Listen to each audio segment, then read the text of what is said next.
Hi, I'm Rick Albert, and welcome to The Key to the City of Angels, the podcast where we unlock the secrets of Los Angeles real estate. With over 300 real estate deals under my belt, I've seen it all, from house hacking strategies that build wealth to helping clients close multi-million-dollar deals in one of the most competitive markets in the world. Every week, I'll bring you expert insights, market trends, and inspiring success stories to help you navigate the LA real estate scene. Whether you're a first-time buyer, an investor, or just curious about what it takes to thrive in the City of Angels, this podcast is your guide to making smarter decisions and achieving your goals.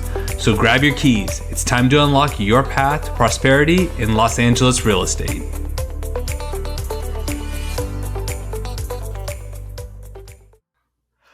Hello everyone, Rick Albert here with another episode of The Key to the City of Angels. I'm super excited. Today I have Brett Swarts with Capital Gains Tax Solutions. Brett, thank you for coming on. Rick, grateful to be here. Thanks for having me.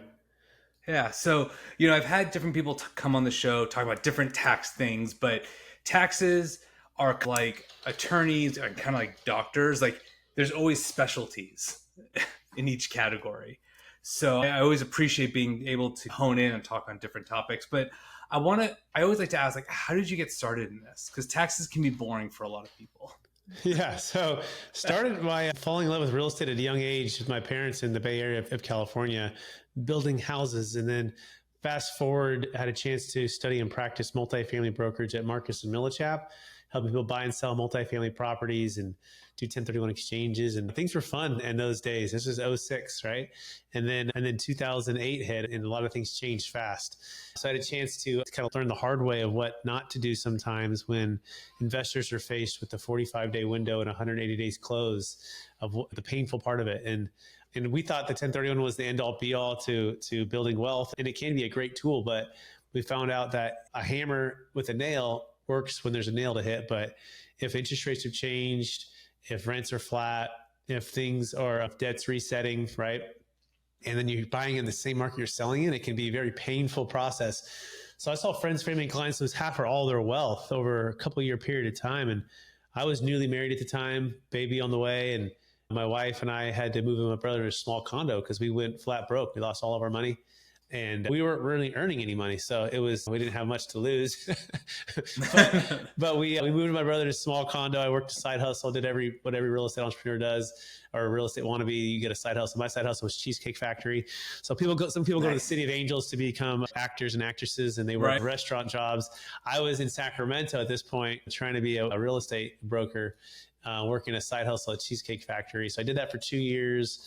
And fast forward, I had a chance to learn from somebody who taught me a way to solve a problem that most people don't know how to solve, which is the timing issue with real estate. Our parents taught us to sell high and buy low, but they didn't teach us to sell high and buy higher 100 days later and then get stuck and maybe lose half or all of it in a couple of years. And so that's really the aha moment. I said, okay, if there's a way to sell and not have to 1031, but still defer the tax, and get time on your side and diversify and get out of debt and then still get back into real estate, all tax deferred. Like I said, I've got to know about this. And so that's began my journey. And fast forward, wife and I have 10 kids. I'm sorry, wife and I have been married. Fast forward 10 years. When I have 5 kids, we had 10 kids. Okay. I was like, that's a whole nother conversation. She killed me if we had 10 kids. But we were married over 16 years. And I've been just focused like a laser on studying this tax deferral strategy that really transforms families and lives. And it could be for Bitcoin sellers. It could be for primary home, luxury real estate. It could be for a business sale, stock. And once you understand this piece of it, especially as a real estate professional that you are, Brick, it's a game changer for families that otherwise thought, I have no choice but to just hold on to the property and die with a stepped up basis, or 1031 exchange into a property that maybe I don't really want to buy, or at a time that I really want to buy it. And yeah, that's the story. Yeah, when I did my first, technically my only for now, 1031 exchange, part of the reason why I sold it was my condo, and I house hacked it, then I rented it out for a couple of years, so I had to do the 1031 exchange. But part of the reason why I sold was in 2022, there was still an eviction moratorium in LA. So I was looking at this, and I was like, the minute I put a great tenant in there, the next day they can stop paying rent. Yeah. And I'm like, I just can't take the risk. I couldn't afford that plus a mortgage. And that's what got me actually to start investing out of state because I did the 1031 exchange and just moved the money over. So let's talk about just some of these strategies that you've been seeing that clients have been doing, that sort of deal. Yeah. So it starts with, I always say when people come to me, hey, Brett, should I do this thing? And I always say, I don't know. It depends. Like, what do you want? What's your dream? What's your goal? What's an ideal life look like for you? And the thing people come back to with their finances and their wealth, it starts with typically the Rich Dad Poor Dad book, right? And they want to get in the fourth quadrant, right? Which is when your money is earned on time, not on you're trading your time for money. It's just the money is making money, right? And we call this truly passive income. And I think this is the piece that most people miss is they go, yeah, I want to own all this real estate, get all this passive income in quotations, right? But it's not really passive, especially if you're in LA or places that, California. It's actually the hardest it's ever been to own real estate for a number of things. Insurance costs has doubled or tripled.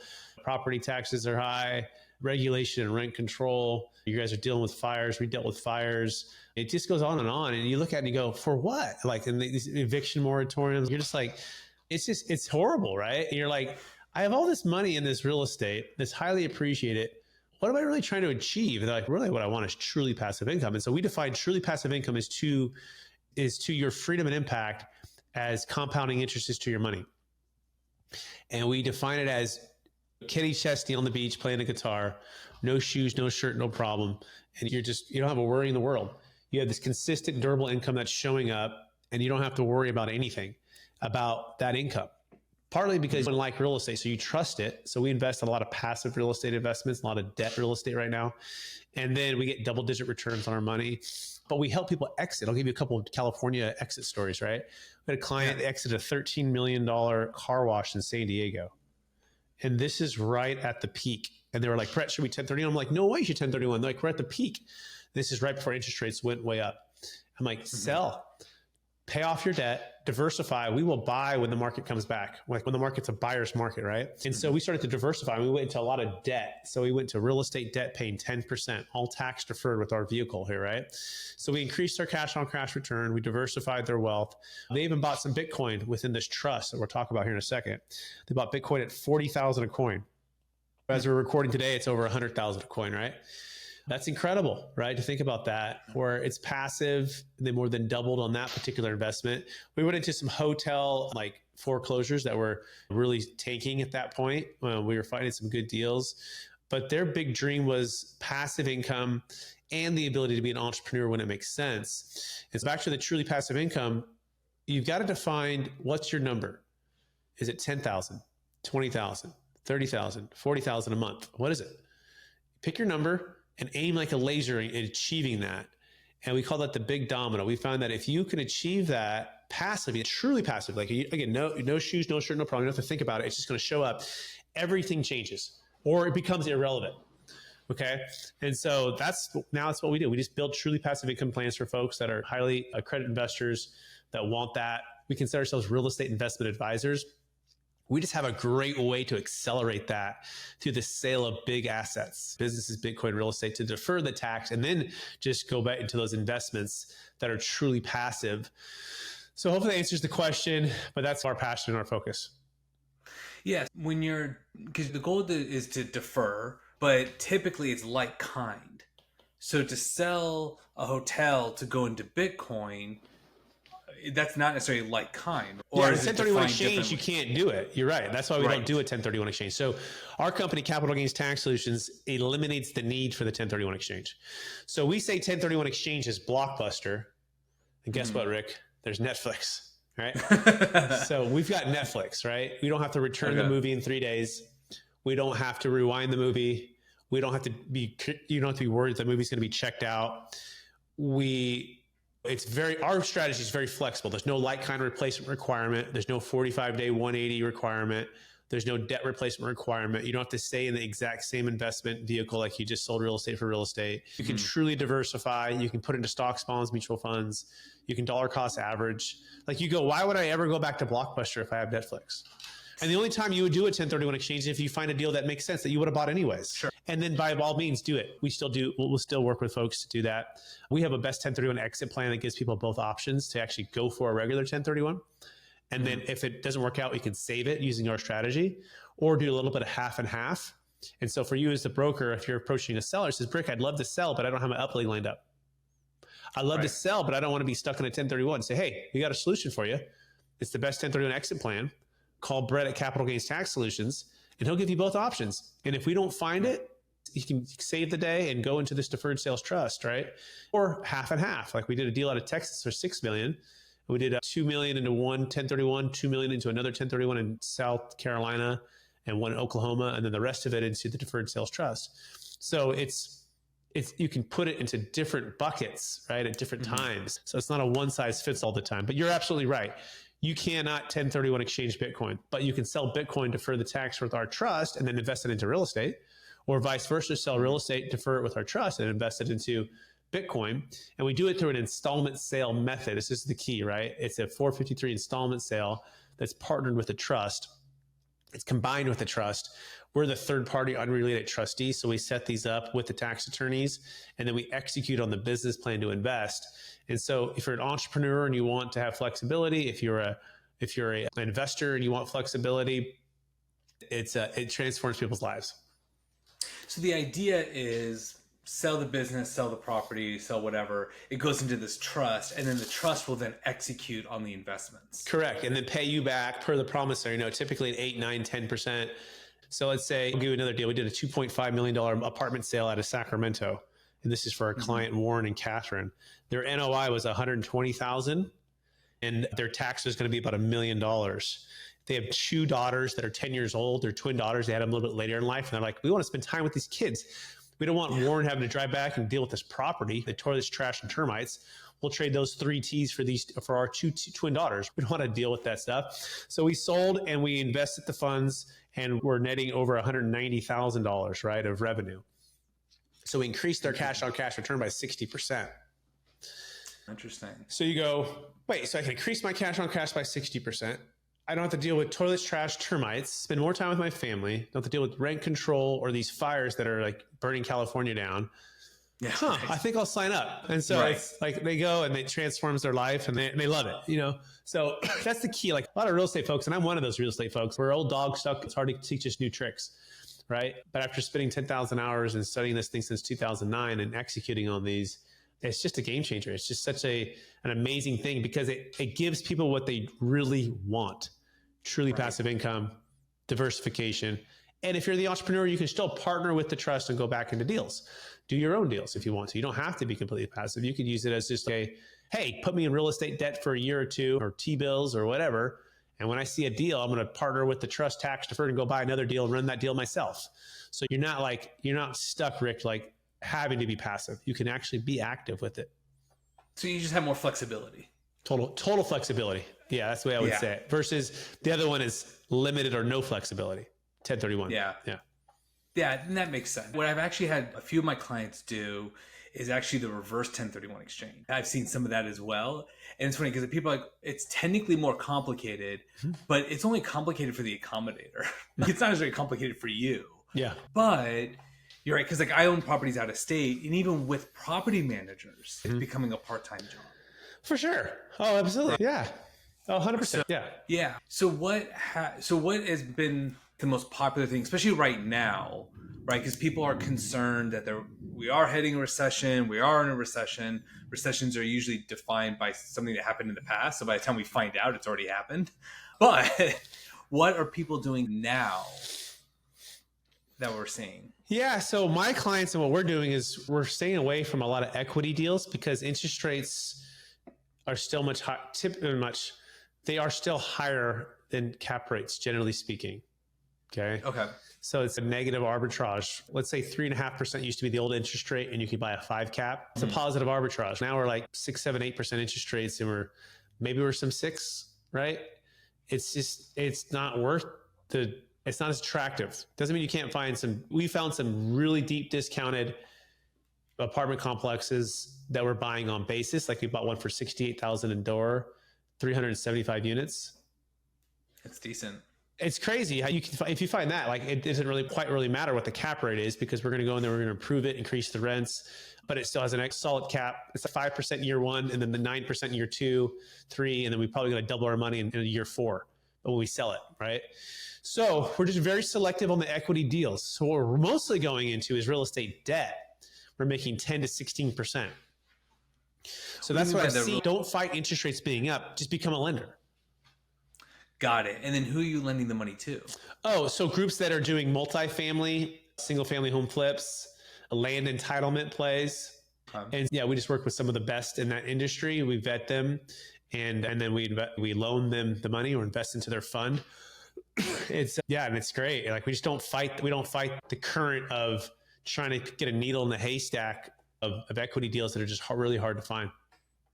That's always interesting because I meet all sorts of like beginner investors and they basically want to go for the home runs. Like, this is what I want. And I heard this on this podcast. And I'm like, you heard it on this podcast from a guy who bought 15 years ago. People have come to me and said, Rick, I want to do what you did. And I said, I would love to do what I did again, but I can't. Like, it's just times have changed. Now, what's interesting is the multifamily space, they've been generally hurting because they had locked in these lower interest rates. So are you seeing that those are some of the better deals to do the financing on because some of those are selling far less than what they paid for it? Yeah. So when you're financing, right, your first position, we do a lot of stuff that's 55% LTV. So there's 45% built in. Yeah, 45% built in equity. So the chances of our losing $1 are very low. And even if we foreclose, then we're going to be at a 10 cap. So we're going to make money. So we just can't really, it's very difficult to lose on that one. Yeah. To me, back up a second, I just focus on what do people really want. I know what my wife and I want. We want truly passive income of about $350,000, truly passive. We want to do that in 4 years. And we have a plan to put about 500 in every year for the next 4 years. And then we don't have to do any 401ks or IRAs or any of that stuff. Like we're passively retired is a good way to put it. Then all of the extra can go to giving and making an impact. And so I think people have diluted focus, so they get diluted results. Okay. I have a mentor who's teaching me this concept and I've fallen into it as well. It's real estate, it's Airbnb, it's multifamily, it's debt, it's stocks, it's Tesla, it's Nvidia, it's Bitcoin, it's crypto, and you're just like, how am I going to make this, like you said, this big home run somewhere? And you're putting these small bets into these places, and you're like, oh, like 7 different income streams is going to make you a millionaire. You're like, nah, actually, it's probably not that. If you look at the most successful people, they typically did really well in one income stream, and then they diversified. And so it's like, how do you get really good or really focused on one big income stream, and get one big investment or a passive income stream that's going to pay you, and then start to diversify. So I've actually changed our philosophy and our coaching with our clients. And that made all the difference. There's a book called The One Thing, Gary Keller. Yeah. And it's so good. And so I'm using the same concept when it comes to investing, especially getting passive. And so the rest of that stuff it helps to just focus in. And if you see a great foreclosure or a deal that is really low basis, then I will buy it. But let's flip the script. If interest rates drop, let's say they went back to where they were, which, that'd be a miracle. But if they did, boom, I want to buy as much real estate at that point. Values are going to soar again, right? So right now I'm not fighting that. I'm like, interest rates are higher. So let's just get there. Let's go into debt and let's get paid. And eventually those rates won't be as high. And that's when I'll shift. And but see how I'm still in the real estate world, Rick. So I'm not attaining to be a stockbroker or a Bitcoin trader or although I invest into Bitcoin, right? And I invest into multifamily, but right now it's heavily, and I did this for the last couple of years. I'm really glad we did. 80% of our investments the last 3 years before everything hit the fan with real estate values dropping, we were going into real estate debt. And when I say real estate values, multifamily mostly. I'm not necessarily meaning single family. That's a whole different world, 4 units and below. I'm talking about bigger properties that are suffering because the debt's reset. So that's kind of my philosophy on this, and is what I really focus on with the entrepreneurs that we work with. Yeah. And you brought up something interesting because every entrepreneur is different. Everyone has their own goals and all that. What questions do you ask them to be able to get to their plan? Yeah. What matters to you the most? Instead of asking like what matters, people say 10 or 20 things. What matters to you the most? Okay. And then what's your obstacle to getting there? What's holding you back? Why haven't you got there yet? And then if I could help you overcome your obstacle and achieve your dream, the outcome that you want, would that be of value to you? Would that really change your life? And if you get positive affirmation on that, I'm not selling anything yet. I'm just asking about their dreams and their obstacles. And then I'm asking if I could help you show that. Would you be open to that? And at that point, you start teaching them a bit about what you know and how you do it. And then you go into some numbers. And then you're asking, okay, based upon what I've heard on these things that matter to you the most, these dreams that you really want, these obstacles that are in your way, if I could show you how in my next meeting, how we could make a detailed plan to help you with all of these. Is there any other reason why you wouldn't move forward? And this is the basic sales cycle or sales first call or meeting where you're diving in deep with that and you're listening intently.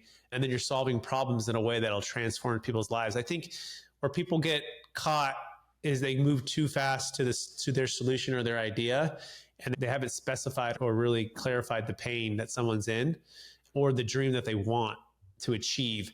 People move more because of pain than they do of their dream. Like people move 80%. I think it's an 80-20.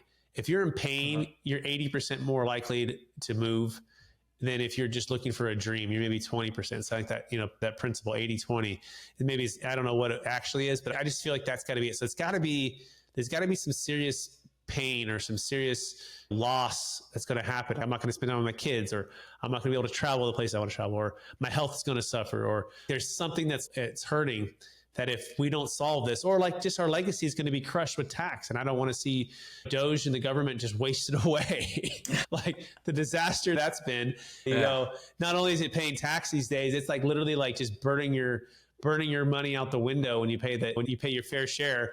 The government's just, let's just burn it, baby, and let's burn it for our friends. And right? Our friends, we had to be financially responsible then. Let's just burn the stuff. 12 months ago, we didn't realize that the level of waste, fraud, and abuse. And so to us, it's stewardship, right? It's so much more about how can we help the most vulnerable people in this world?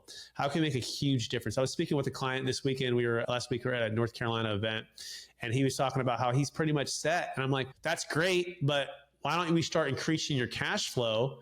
We could double your cash flow, and let's go give that away to the most vulnerable people that you care about. The MVPs, the most vulnerable people that could use help, that you could really feel blessed by, and you can teach your daughters and your family your legacy of giving. I think that's really the definition of stewardship. If we can unlock this capital, multiply freedom and impact, it changes people's lives. And so you need to give people a bigger vision than just themselves. It does start with their truly passive income number, but then you've got to move them to like legacy and impact and stewardship. And man, what do you feel called to do? Who's calling your heart? What causes could you make a difference in this world with? And then now let's take calculated strategic moves to unlock cash flow right now. Not when I die and get a stepped up basis, not when I just keep 1031ing into a certain number. Let's go unlock it right now. And let's pour that into things that can make a huge difference to end the housing crisis, right? To help people that are homeless, to help mentally ill folks, to help people that are being trafficked, right? All these different things that are like the world needs capital to fuse into, and people that are believing it. So that's really our bigger purpose. And I think when you help people unlock that and see that and experience that, then it changes everything. Yeah. You mentioned legacy, and I've talked to other people about this before, because we build these things up. Hopefully our kids take over, but we've also seen studies that it doesn't get past the third generation. My hunch is that part of that's because by the time the third generation's around, they weren't part of that process. But I'm curious to see hear what you've been seeing with some of your clients and the feedback you've been getting. Yeah, it's timely. So we focus on the biggest thing for the short sleeves in 3 generations, and it's 70% of wealth is lost by the third generation. And it's a serious epidemic going on here. It's a big problem. Yeah. So what we found in our study so far is that families aren't focusing on building what's called mission, vision, values within their family. In other words, their wealth focus is on building the wealth and maybe getting it tax efficient passed to the next generation. But they're not focused on the wealth of the family values, their faith values, their on mission together, the stewardship mindset versus ownership. And so teaching and living and setting this vision for the family that helps them to not just leave something to someone, you leave something in someone, right? And so part of it is our families are either distracted, they are not intentional, they're not having family meetings, they're not having family core values, they don't have a family mission statement. And I'm speaking to myself. I've learned this in the last year, really, these key things. And now we're teaching all of our kids. We have 5 kids, all of these core values. Not 10. Not 10, yeah. So we're teaching the kids these things, and we're really trying to live in a way that the best families have done this. That's intentional. So I think that's the key focus right there. Our faith is at the center of all that we are and all that we do is our goal every day. And so we homeschool our kids, so that helps a lot. We travel with our kids. We traveled for 30 days to California, Montana, South Dakota, North Carolina the last 30 days. Now we're back in Florida where we live now. We went to Uganda for a whole week about 2 or 3 months ago, and we did clean water wells for kids and families and shared the gospel. That's our faith. So you got to live, breathe, and do these things, because otherwise, you're right. Left to the world, there's so many distractions. There's so much that are vying for the hearts and the minds of children and all of us, that left to our own devices, we're going to be foolish. We're going to lose wealth. We're going to squander it. And so so those are the key things. So I would say if you don't have family mission values, I did a workshop for 2 days on this. And then you start doing once a week family meetings. You post the family mission statement, the family values, and then you reward your kids as they're living these values. And then, but guess what? The kids are catching you. They catch it's not what you teach, it's what's caught. They're going to catch it. Yeah. More than what's taught. And that's the other piece too. So that's my encouragement for that piece of it. Yeah, it was interesting. I told my wife, we have a 17-month-old, and I was like, she gets to a certain age, she's actually going to help me out. She's actually going to participate when I'm dealing with the property managers, when I'm doing some of this stuff. I want her to see what happened behind the scenes. If she doesn't want it, then she's not getting the properties. She basically has to earn it just like we earned it. Yep. And you're teaching the value of hard work, and you're teaching the value of communication and problem solving and doing things that are maybe I've never cleaning toilets and putting up drywall and hammering nails. And my parents had rentals my whole life. And that's a great way to teach core values of the family, that we're going to do things that most people don't want to do, because we're going to be able to live and give, because we've built wealth in a way that has been exponential, right? Yeah, that's the best way. Get hands-on with the kids and have them experience it with you. I flew with my daughter to Guatemala. This is about right after Uganda, or right before Uganda. And we went on with John Maxwell, one of the top leaders in the world, and he teaches inner city kids and kids all over different countries, leadership principles, right? So we spent about 4 days there, and that was incredible. And so she got to hands-on go into the schools, go to the places, meet with the president of Guatemala, meet with the Secretary of State of Guatemala. It was like a group of 30 of us. So we're not like, we were watching them kind of meet, but we shook the hand. Yeah. But the point is, you're right. That'll change kids' lives if they're involved physically and mentally, emotionally, all a part of it. That's also another encouragement for homeschooling, if you can do it. And then just bring the kids along, bring them to all the adventures to learn. Oh yeah. Cause I have friends and people I know where their parents are well off, but then I see what they're doing and I'm like, I'm concerned. It's like when their parents go, because we all go at some point, what's the plan? Yeah, and who are the advisors? Who's the team to help them steward the wealth? There's a thing called family offices. We're venturing into that world as well. We're going to help families build family offices and really get a team in place to help them make great decisions. So we all need a strategic board of advisors, especially with any amount of wealth, but especially the larger amounts of wealth. If you want to pass it in a way and it continue on, it's good to have teams in place and to be able to execute on all of these things. The world is challenging. And so it's good to have lots of wisdom. Oh yeah, I agree. You are the sum of the 5 people around you. That's usually what they say. So yeah, to have that board of directors basically for your life is important. We've put together for our trust, we actually have a really extensive spreadsheet. And part of it is, here's all the people to contact. CPAs, financial advisors, all that kind of stuff. It's, look, here's your team. Because once I go, I can't advise. Mm-hmm.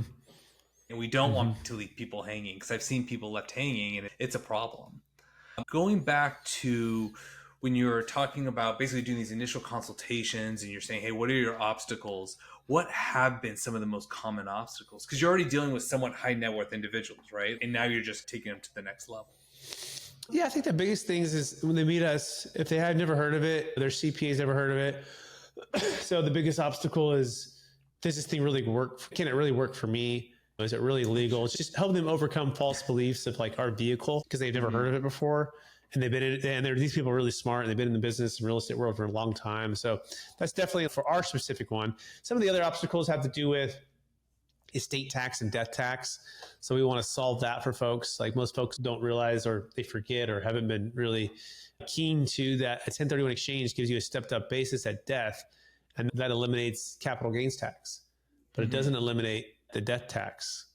And so you've got to get that outside the taxable estate. And we have a way to do that before someone dies. They can eliminate all of their estate tax on the sale of their asset using our strategy. And that people's light bulb goes on and goes, oh, I don't have to pay 40%. And it's over a certain amount. It's like 28 million married, 14 million or so single right now. Yeah. So it's still pretty big. If you're below those marks, you don't have to much worry about. But for those that are over, man, we got to solve that for folks. And they're like blown away when we can solve that for them.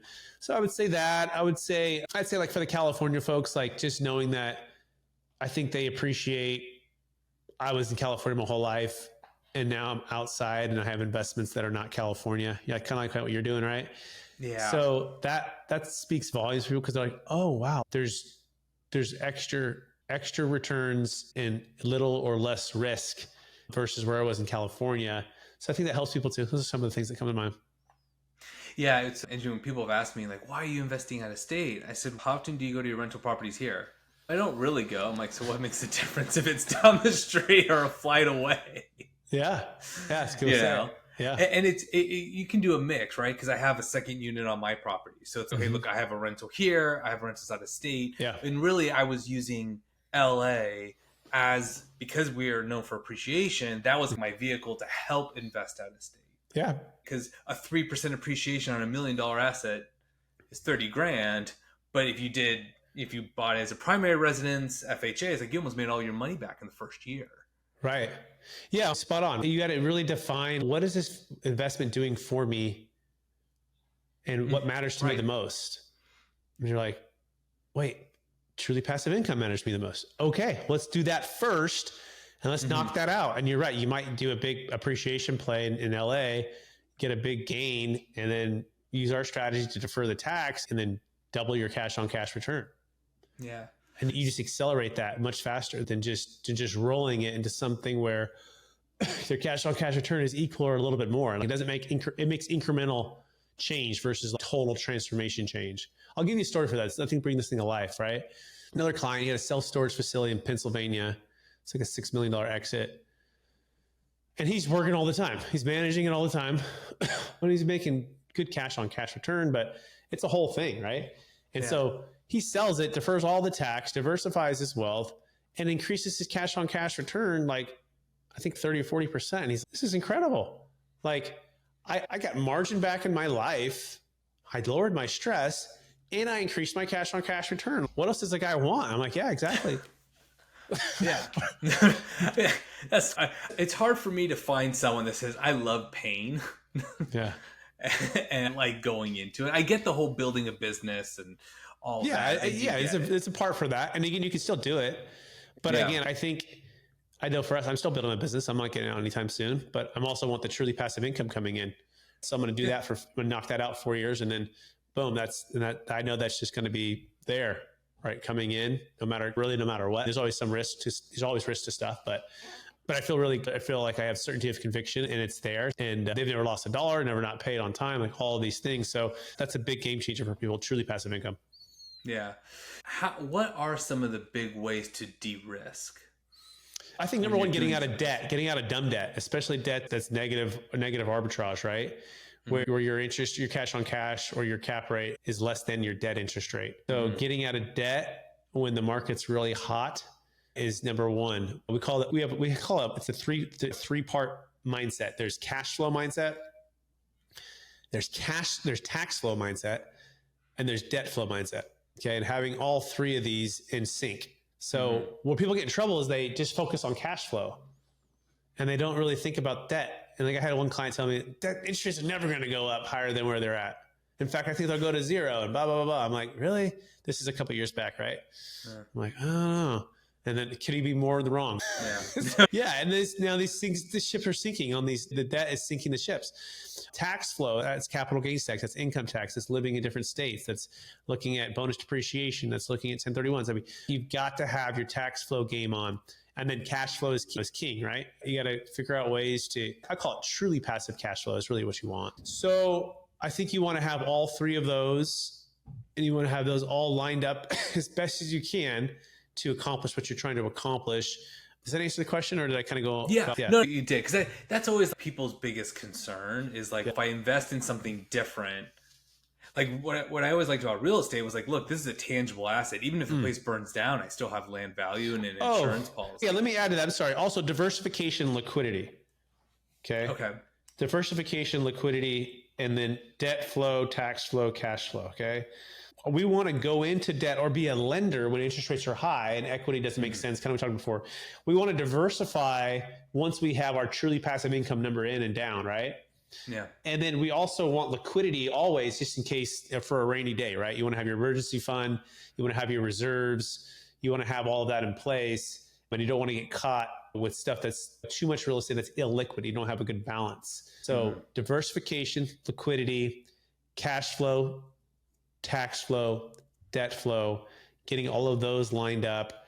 But I think if you had to choose one, get truly passive income it's covering your living expenses, it's covering your lifestyle, that's dialed in. Get that, and then the rest of them you can start to really work out. Got it. That makes sense. Now, where do you play a role in all of this for the client? So let's say, for example, I want to jump into this. What's your role? Yeah, so it all depends. So the first one is if you're exiting a $1 million property plus and $1 million gain needs to be big enough asset, Bitcoin, business, real estate, then we will help you build what's called a capital gains tax exit plan. And then we'll help you and we actually perform what's called the trustee services of this trust. And then you sell to the trust, and the trust sells it to the ultimate buyer and then issues you a promissory note. Is how this whole thing works. And then so we help to execute the management of the trust, right? In order to pay you back plus a rate of return, typically 9 or 10% compounding net of our fees. So that's a model there. And then we also help to build sometimes family offices for folks, right? Getting them with the right advisors, the tax professionals. If they don't have a real estate agent like yourself, we connect with real estate agents or M&A advisors. And so we become a kind of a strategic advisor for their wealth. And that's but it all typically starts, people find us because they have massive capital gains tax. And they go, oh, I also need this and that. And, oh, do you know this or that person? And yeah, and we were happy to help, and we're very well connected. Nice. Okay. Yeah, that makes sense. Now, as we wrap this up, and this has been a really cool conversation, by the way, I really appreciate it. I think now more than ever, people have to get creative, but it's also more important to work with the people that are creative. Yeah. If that makes sense. I see people who try to figure out themselves. I'm like, or you hire someone. Yeah. Yeah. What are some of the ways to get started? So maybe they don't necessarily have that $1 million asset, but they want to start getting into the space, want to start building something bigger. Yeah. What should they do? Yeah. So you start investing. Hopefully you've got some extra margin in your monthly cash flow, and you start investing.